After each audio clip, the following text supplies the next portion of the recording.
Malayali director Vineesh Vishwanath తెరకెక్కించిన cinema స్టానార్తి శ్రీకుట్టన్ 2024 November 22న విడుదలైన ఈ సినిమా మంచి విజయాన్ని అందుకుంది.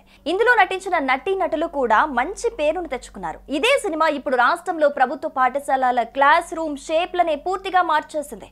అవును, వెనుక బెంచ్లో కూర్చునే విద్యార్థి చదువులో వెనుకబడితే ఆ విద్యార్థిదే తప్పు అన్నట్లుగా అందరూ భావిస్తుంటారని, కానీ ఆ ధోరణికి డైరెక్టర్ విశ్వనాథ్ స్వస్తి పలికారు. క్లాస్ రూమ్ లో విద్యార్థుల మధ్య అసమానతలను తొలగించేందుకు ఈ సినిమాలో యూ సిట్టింగ్ విధానాన్ని చూపించారు. తద్వారా ఒక బ్యాక్ బెంచ్ స్టూడెంట్ తన తెలివితేటలు, చురుకుదనం ద్వారా ఎలా హీరోగా నిలిచాడనేది దర్శకుడు ఈ సినిమాలో కళ్లకు కట్టినట్లుగా చూపించే ప్రయత్నం చేశారు.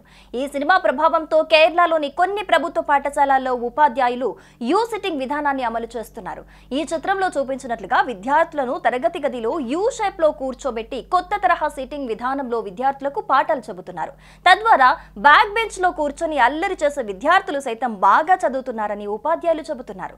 కేరళను స్ఫూర్తిగా తీసుకుని ఒడిశా కూడా ఆ దిశగా అడుగులు వేస్తోంది. తొలుత బెర్హంపూర్ లోని అప్పర్ ప్రైమరీ స్కూల్లో ప్రవేశపెట్టి తర్వాత మిగతా చోట్ల ప్రారంభించారు. అయితే ఈ సీటింగ్ విధానాన్ని కేవలం ఈ రెండు రాష్ట్రాలే కాదు, ఇప్పుడు పంజాబ్, తమిళనాడు రాష్ట్రాల్లో కూడా కొన్ని స్కూళ్లలో ఈ ప్రయోగాత్మక విధానాన్ని అయితే ప్రవేశపెడుతున్నారు.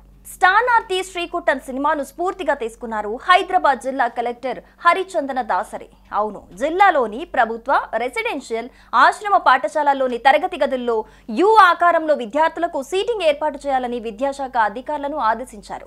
1వ తరగతి నుంచి మొదలుకొని 10వ తరగతి వరకు అన్ని క్లాసుల్లో యూ సిట్టింగ్ విధానాన్ని అమలు చేయాలని ఉపాధ్యాయులకు సూచించారు. ఇంతేకాదు, ఇటీవల సికింద్రాబాద్ బోయిన్పల్లిలోని గిరిజన ఆశ్రమ పాఠశాలను సందర్శించిన ఆమె అక్కడ కూడా సినిమాలో చూపించినట్లుగా తరగతి గదిలోని బెంచీలను యూ ఆకారంలో మార్పించారు. ఇదే తరహా విధానాన్ని రాను రాను చాలా ప్రభుత్వ, ప్రైవేటు స్కూళ్లలో పాటిస్తున్నారు.